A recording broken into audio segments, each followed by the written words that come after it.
Heyo! So, today is an exciting day because I am going on a winter van life excursion. Although I am a van lifer, I took a winter hiatus and it's been a couple months since I've really lived in my van. I miss it and the weather is warm right now in Victoria on Vancouver Island, so I thought I would take advantage of the opportunity and go away on a little couple day trip up across the island, visiting some places that I've never been to before, and I thought I would take you along for the journey. But on top of sharing this experience with you, I want to tell you how van life has changed me as a human being. So with that, let's get on the road. You ready, Delphine? That's what I like to hear. First destination, Chimenius Lake Park. Honestly, this is not really an ideal place to spend the night, but hopefully by dark fall, all these people are gonna be gone and I'll have it to myself. I would like to be somewhere more secluded, but at the same time, my car is having electrical issues and I don't trust being able to start it reliably, and I don't want to be stranded somewhere. So I will make do. I'm sure this place isn't that bad. I'm gonna go for a little walk around the lake and tell you guys the first thing that van life has taught me.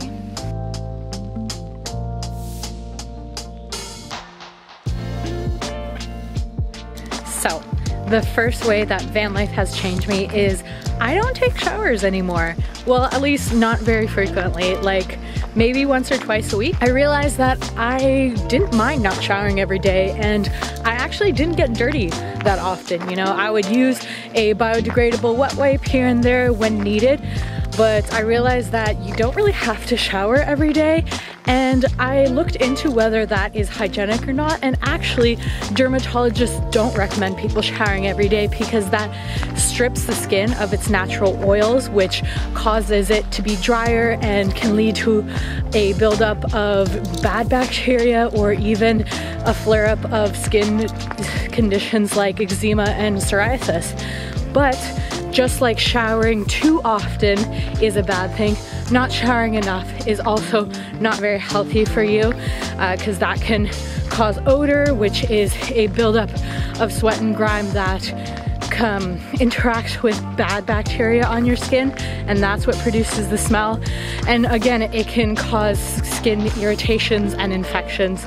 So really it's just about finding the balance and intuitively listening to your body, realizing when it feels a little too grimy and then cleansing yourself there. But there's really no need to shower every day, and I am not ashamed to be considered a dirty hippie if that's what that makes me.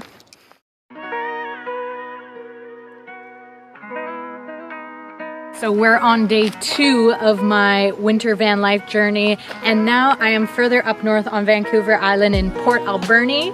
Today I just feel like moving my body, so I am in the Alberni Inlet Trail. Apparently it's a very scenic trail, and it's 20 kilometers long. So I don't think I'm gonna be able to do the entire thing because apparently it takes like 7 hours to do, and I only have about 5 hours of sunlight left. So I'm just gonna walk for as long as I can until it gets dark, and then head back. So this is gonna be an enjoyable experience, and in the meantime, let's talk about some other ways that van life has changed me.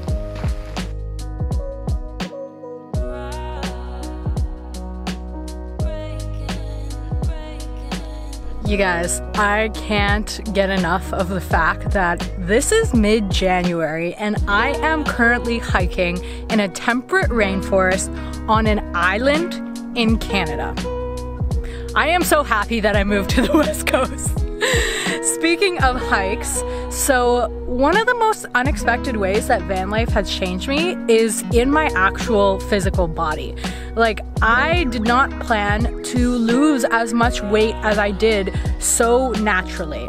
Like, I realized that living in a van actually makes for a very active lifestyle, you know, because you can't really spend all day in the van. Like, it's kind of cramped and you'll go stir crazy, even if you have like the largest Mercedes Sprinter van that's on the market. People sacrifice a tiny living situation to be able to live in a much larger area. You know, I like to say that it's not that there's less space in the van, it's just that you use space differently in regards to spending more time outside than you do inside. And as a result of spending more time outside, you tend to do more physical activity. So for me, that combined with just taking charge of my nutrition and being inspired by food again and doing my best to shop in farm fresh, local produce has really transformed my body in such an effortless way. So I'm really grateful to have that opportunity because I live in a van.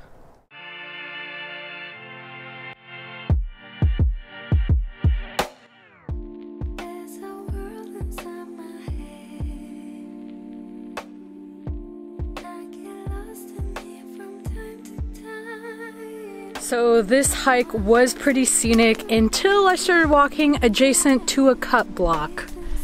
This, unfortunately, is a quite common view across British Columbia.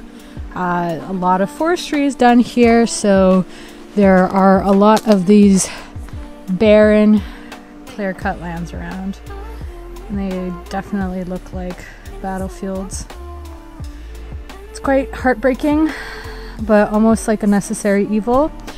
And I decided to actually work as a tree planter for the industry that cuts these down. So that is going to be a very interesting time, but that's not for another couple months. So for now I can just enjoy these places from afar and not have to actually step in all that shit planting new trees. So I know I was just going on and on about how van life has made me such a healthier person, and here I am now eating a cold cheeseburger from McDonald's.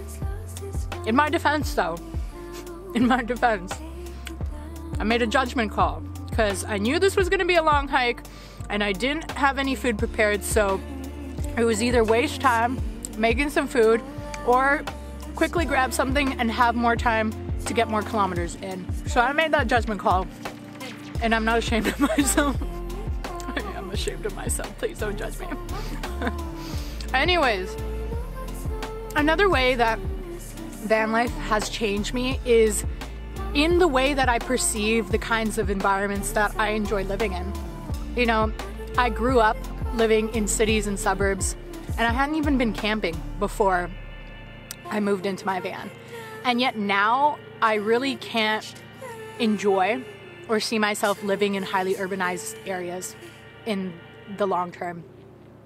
Now that I've had this experience, just being able to live more closer to nature, being able to spend most of my time out in greenery and just seeing how much of myself comes out when I'm in those kinds of environments, it's just really hard for me to go back to living surrounded by concrete and buildings.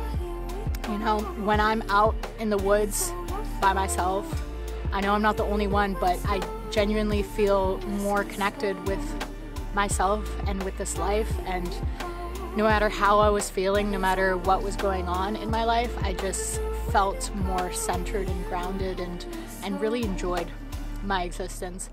And so it's been really hard transitioning out of that, although it's winter and I know that living in a van isn't sustainable or comfortable, at least for me, even though I'm in Vancouver Island where there's no snow and it's pretty warm for winter's sake. It's hard for me to be in a city anymore. Like, even though Victoria is pretty small and pretty green, it's just not as many trees as I'd like to be around. So I almost feel like I lose part of myself. And it's harder for me to just enjoy living from day to day, if I'm being honest. But I know that this is a short-term hiatus and I will be back in my van full-time and on the road and exploring all new places all over again. I'm not going to trash on civilization that much because I know how amazing it is and how many people's lives it supports. Like, I grew up in a city, like I turned out pretty great, right? So there's obviously something to say about the resources and the comfort and the luxuries that being in an urbanized environment provides a person. But I never feel like I'm truly living when I'm in the city, only existing. But when I'm out here, Like, this is what makes my life mean something. On another note, taking this beautiful view behind me.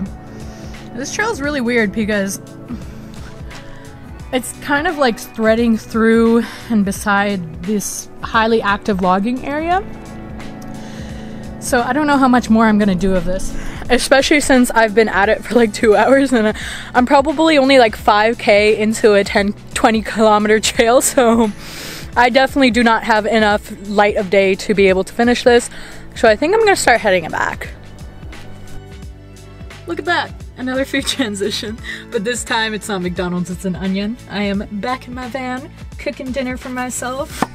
Man, that freaking hike really took something out of me, but I feel amazing, you know, in the kind of way where your entire body has been moved to the best of its abilities and like there's nothing left in you, but you are totally content with life. That's where I'm at right now. Anyways, so another more personal and unexpected way that van life has changed me is by allowing me to forgive my parents. And what I mean by that is I don't really have a close relationship with them, even though I'm an only child. I'm actually quite emotionally avoidant around them. And that's just because there's a lot of unprocessed immigrant trauma in my family and a really toxic house environment when I was living with them. So I didn't realize how much resentment I had built up because of that. But, you know, having this van, being able to move out as a recent grad, like even though this is the only thing I can afford, having that space and time away from them has really allowed me to let go of the past and forgive them and start seeing them in a different light and grow more love and compassion for them. You know, like I do love them as parents, but I used to say I don't like them as people. And I think I'm moving past that as I get older and just trying to accept them for who they are and accept that they're going through their stuff. So yeah, I can only still really love my parents from afar. Like I need these firm boundaries and space away from them. But I'm really thankful to have this van and to have the opportunity to have my own home with good vibes and still be able to maintain a loving relationship with my parents.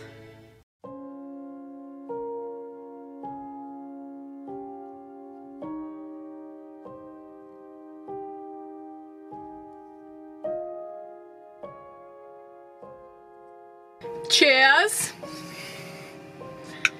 to a wonderfully long, tiring day.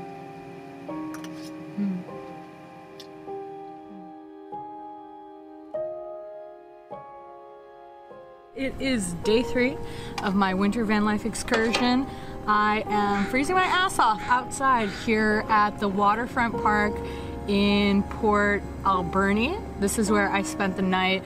Honestly, it wasn't that bad of a night. It wasn't that cold, but this morning is pretty chilly. It's supposed to rain, so not fun, but that's okay. I'm making banana pancakes outside, and I'm super excited because today I'm driving 2 hours further north to see my old friend Claire. She's up in Campbell River, and she was actually the first friend I made on my very first trip out here in British Columbia back in 2019. I actually first saw her like at the airport in Hamilton. We both were going to BC from Ontario together, but then when we got off the plane, that's when we connected and like took a taxi together and hung out that first day. And she's actually the one who introduced me to the world of tree planting, so it's pretty awesome because like 2 years later we both moved here to the West Coast like for good. We both got camper vans, and she's a tree planter and I'm gonna be a tree planter, so I'm excited to reconnect with her. And speaking of connection, this is actually a really great segue to talk about the next way that van life has really changed who I am, and that's in terms of being able to better connect with other people. Yeah, when I was in the van, I had the saying that in order to be truly selfless, you have to first be selfish. Now, what do I mean by that?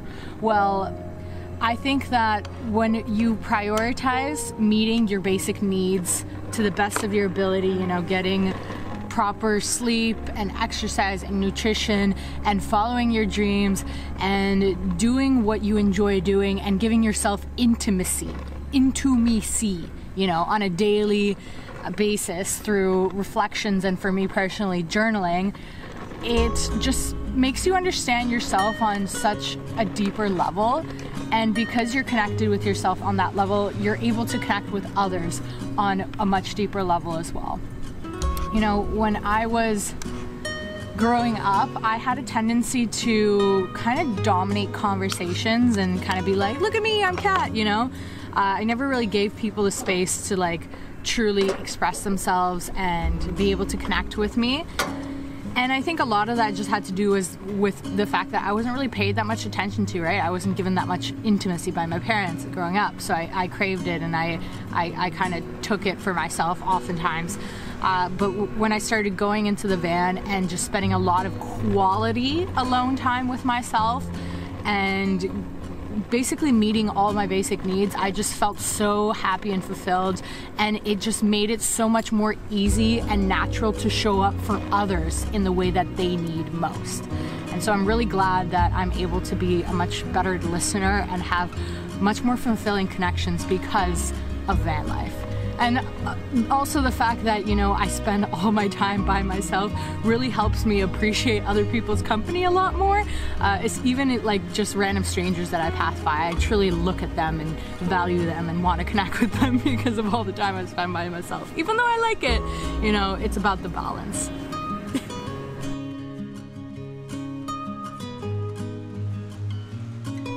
Well, she said she lives in a planter mansion, and that is definitely a planting spade, so I think I'm in the right place.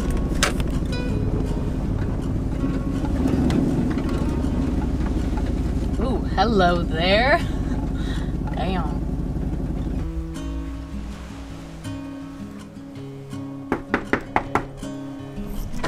It's okay, girl! How are you? So does your van have a name? Ben. Ben. Sven. Sven. Sven. Sven. Yes. Okay, very Nordic. Yeah, because he's a Savannah.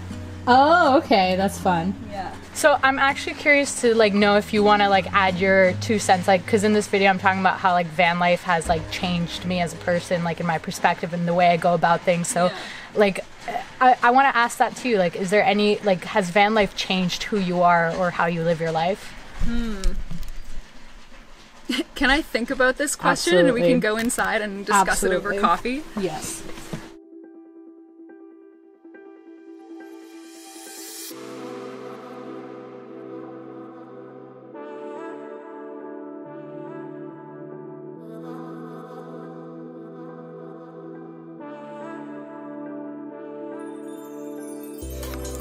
Oh shit.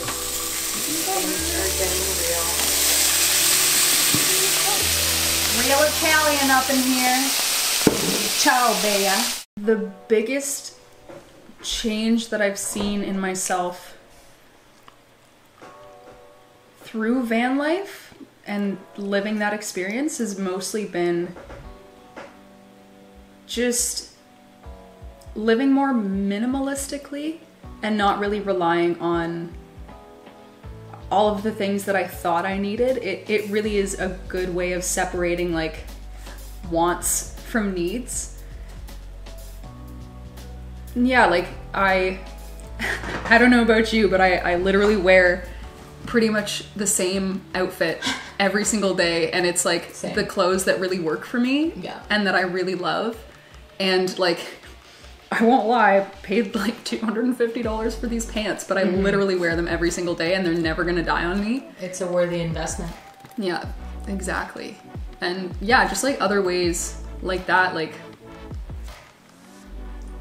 What are some of the biggest things you realize you don't need?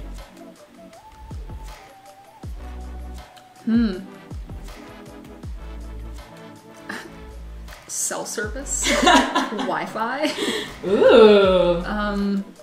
Oh man, you know what is one thing that it really isn't a need, but I like shamelessly indulge anyways? Yeah. Is picking up rocks. I pick up so many rocks on like a daily basis. If it's a good day for rocks, I will walk around and my pants will be like falling down by the time I get home. So if you slipped and fell into the water, you'd drown yourself. That's how For sure. For sure. Yeah, it's terrible. And honestly, like when we were living in the van, it was like all of the shelves would just have like rocks lined up on all of the surfaces. And I have like 3 jars full of rocks, and now I have a rock tumbler, and it's kind of paying off because I like have the time and the space and the electricity to do it. But yeah, definitely one thing I realized I couldn't give up. Guilty pleasure, eh? Yeah, exactly. I know there are so many things that I have found I can live without super easily, but I feel like, I don't know, those were all kind of lessons that I was gradually learning, like after going planting, and then I was backpacking for like the better part of a year, and then I went planting again, and then I started living in a van. So it's kind of been like a culmination of years, just kind of like weeding out the things that I don't actually need. A loofah. I don't need a freaking loofah. I don't need like 3 different bathroom towels. I don't need slippers. I just need Crocs. All right, so it's day 4 of my van life trip. Where are we at today, Claire? We're at Elk River Falls. And it's so beautiful. I'm so excited for you to see it. I'm excited too.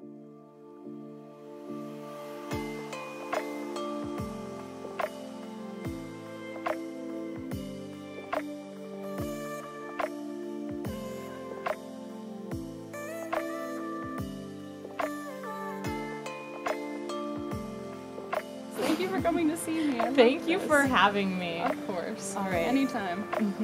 Yay. Oh God, my arm. Bye. Bye.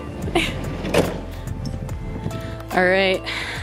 Now off I go on to my next adventure. Next stop, Tofino.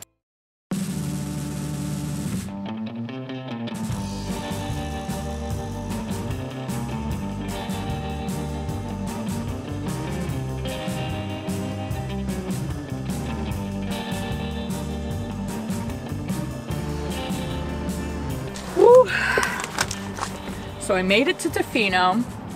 I'm exhausted, and first impressions are I'm kind of unimpressed, honestly.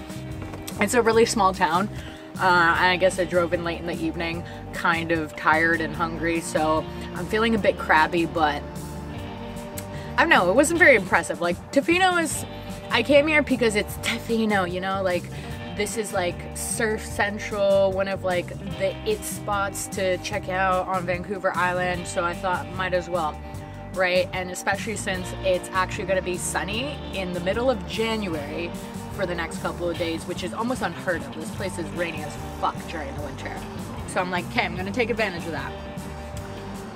I got these amazing tacos. They're salmon and delicious. And so it's kind of interesting being here just because I tried to get here for the first time last August, but that was a trip that horribly failed. And it ended up with me busting up the bottom of my car because I tried to drive out here without really knowing how to get here. Like, it's west of Victoria, so I thought I could just like drive along the southern part of the island and in westward and get to Tofino, but no, it turns out you actually have to go northbound around to like at least Nanaimo or Duncan and then turn westbound. So that didn't work out, and I ended up going down a really fucked up logging road that I probably shouldn't have, up near the mountains of Jordan River. And that was a horrible experience, the most terrifying moments that I had by myself. I like genuinely thought I was going to break down like 40 kilometers deep into this isolated logging road, but it turned out to be okay, and I learned a lot from that experience. So, but afterwards I was kind of like, fuck Tofino, I didn't even really want to come here, so I just like went back to Victoria to stay with my friends and like figure out how badly I damaged the van. But anyways, I learned a lot from that experience, and the reason why I'm telling you it is it perfectly segues into the next way that van life has changed me, and that's by allowing me to gain deeper levels of self-love and confidence. And the reason for that is because through this journey, through this experience, I have been exposed to a lot of new and uncomfortable situations that I have never been in before. And as a result of that, I've been able to unlock and appreciate such deeper level aspects of myself and realize I'm much more capable than I ever thought I was. And I'm still in the process of learning and growing. But van life has allowed me to have those kinds of opportunities, and in such a short amount of time. And as a result of that, my growth has been so exponential within like the first 6 months of this journey. And I think a big factor to that has been my daily journal practice. Like, it has been a way first to, you know, just record my adventures and remember them, but it got so much deeper than that for me. Like, it was a way for me to really reflect and let go of a lot of things and remain in the moment, because, you know, I was writing out my stories as they were happening, letting them go, and being able to be present for the new stories unraveling, and as also integrating things that have happened to me. And because of that, that is what helped me grow exponentially. So really glad about that. And that's all I really have to say about this point. So I am going to finish eating my tacos, figure out where to stay for the night, because one of the things about Tofino is they don't have any free parking around town, and they're really strict on that. So I have to drive at least like probably 30 kilometers out of town before I can find like something on the side of the road. So I'm gonna do that and chill for the rest of the night.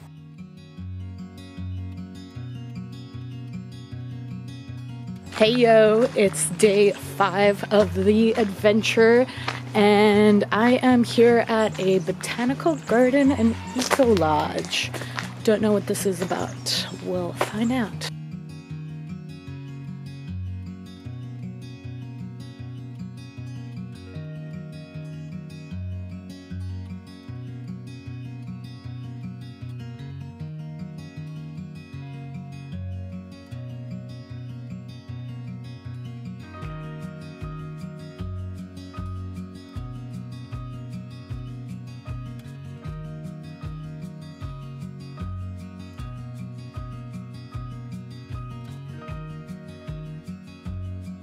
This place is so magical. Very happy that I made it here. The last point I want to make about how van life has changed who I am is in regards to my dating life, which I think has definitely improved a lot. Now, there is a bit of a caveat there, just because I am still single.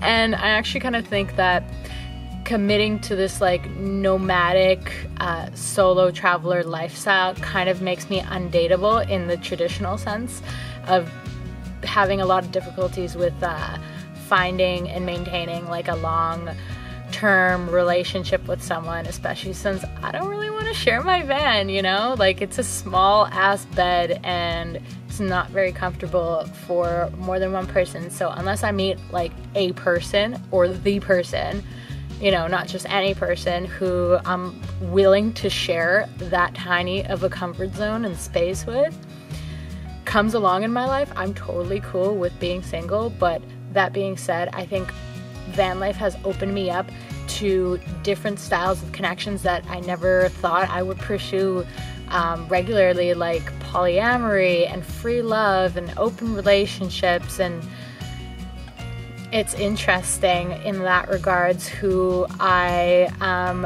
attracting over here, but honestly I'm very satisfied with my sex life. I'm very satisfied with my dating life, although they're usually very short and brief trysts. Like, I still feel like I can be more myself in this culture on the West Coast, and more easily attract like-minded people than I did when I was living back home in Southern Ontario and dating in the Greater Toronto area. You know, like, the culture is very different from West Coast to like the GTA. I think back in Toronto and stuff, I would say people are a lot more consumeristic and superficial, and it's all about the rat race, you know, getting up in life and stuff like that. And there's nothing wrong with prioritizing your career and stuff like that. I just, like, I'm not that kind of person. I realize I'm very much like a free-flowing hippie or whatever. So there's more of those people over here on the West Coast. Ever since I've gotten to the van and committed to being like a solo traveler, I approach my relationships quite differently. Like, I'm less anxious or obsessed with the idea of finding a boyfriend, which I definitely was like in my adolescence and university years, right? And that never really worked for me. But now it's like, I just really want to have meaningful connections with people, and I don't care how you label it, or I don't care how long it is and stuff like that. And because of that, I feel like I've been able to be more authentic and effortless in my approach. And I actually did like experience love for the first time on the road, which ended up being unrequited, and it was a very bittersweet story. I will definitely talk about it in an upcoming Catching Up with Kat episode, so definitely follow that series. I will link it above and below. I do feel like through my van life journey, like, I've been able to touch and connect with like much deeper levels of love and unconditional love that I never knew I could experience or share with others before this. So I'm very grateful for the opportunity to grow as a person in that regard. And yeah, I think that's all I'm gonna say in this series. I hope you enjoyed this video. I really tried to think of things that aren't basic or predictable. So I hope that this gave you some insight. I would be very curious to know if any other van lifers have experienced these changes, or what else you would say about this, so definitely leave a comment. And with that, I wish you a wonderful rest of your day.